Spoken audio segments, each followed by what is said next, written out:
भारतीय पर्यटन विकास cooperative सोसायटीतर्फे Pune travel फेस्टिवलचं आपण 16, 17, 18 16 जानेवारीला आपण ह्याचं उद्घाटन आहे.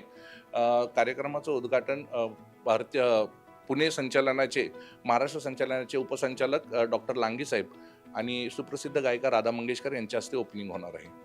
आणि कोणकोणत्या कंपनीज यामध्ये ज्या आहेत त्या सहभागी होणार आहेत, कोणकोणत्या ट्रॅव्हल्स एजन्सी यामध्ये सहभागी होणार आहेत? याच्यामध्ये साधारणतः 45 ते 50 ट्रॅव्हल कंपन्या सहभागी आहेत.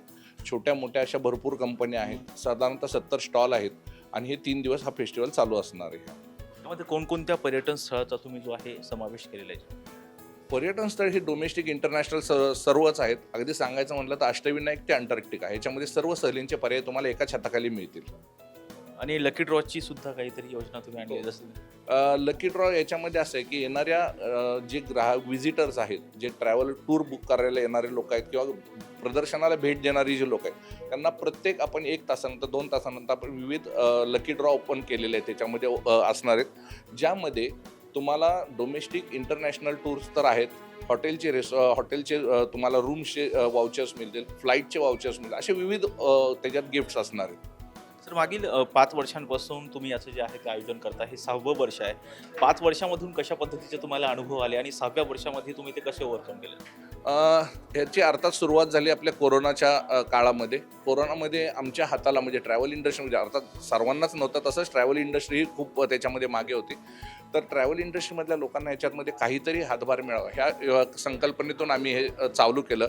पण त्याला एवढा प्रतिसाद खूप अत्यंत चांगला मिळत गेला दर प्रदर्शना दरम्यान. आणि ह्यावेळेचं हे 6वं प्रदर्शन आहे.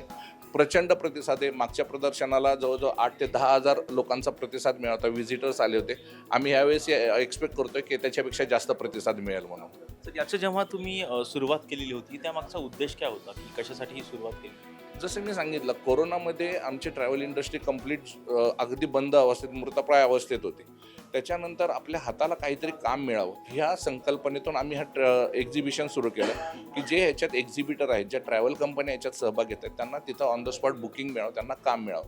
आणि जसा आम्ही विचार केला त्या पद्धतीनेच हे झालं आणि खूप चांगला प्रतिसाद मिळाला. लोकांनी खूप भरभरून प्रतिसाद दिला. त्याच्यामध्ये जे जे एक्झिबिटर होते त्यांच्या सगळ्यांना तिथं ऑन द स्पॉट बुकिंग मिळाले आणि त्यांचं काम चालू झालं. यासाठी काही नोंदणी फी वगैरे काही रजिस्ट्रेशनची प्रोसेस असणार आहे? नाही, नोंदणी फी वगैरे काही नाही, पण जी स्टॉल आहे आम्ही एकदम नॉमिनल अमाऊंटमध्ये आम्ही त्यांना देतो. जसं आता आम्ही सांगितलं की आपली भारतीय पर्यटन विकास कोऑपरेटिव्ह सोसायटी आहे. कोऑपरेटिव्ह सोसायटी असल्यामुळं आम्ही याच्यामध्ये अजिबात फायद्या तोट्याचा विचार करत नाही, की जे आपले मेंबर आहेत किंवा जे आपले ट्रेडमधले जे लोक आहेत त्यांना अगदी माफक दरात स्टॉल उपलब्ध करून द्यायचं आमचं धोरण आहे.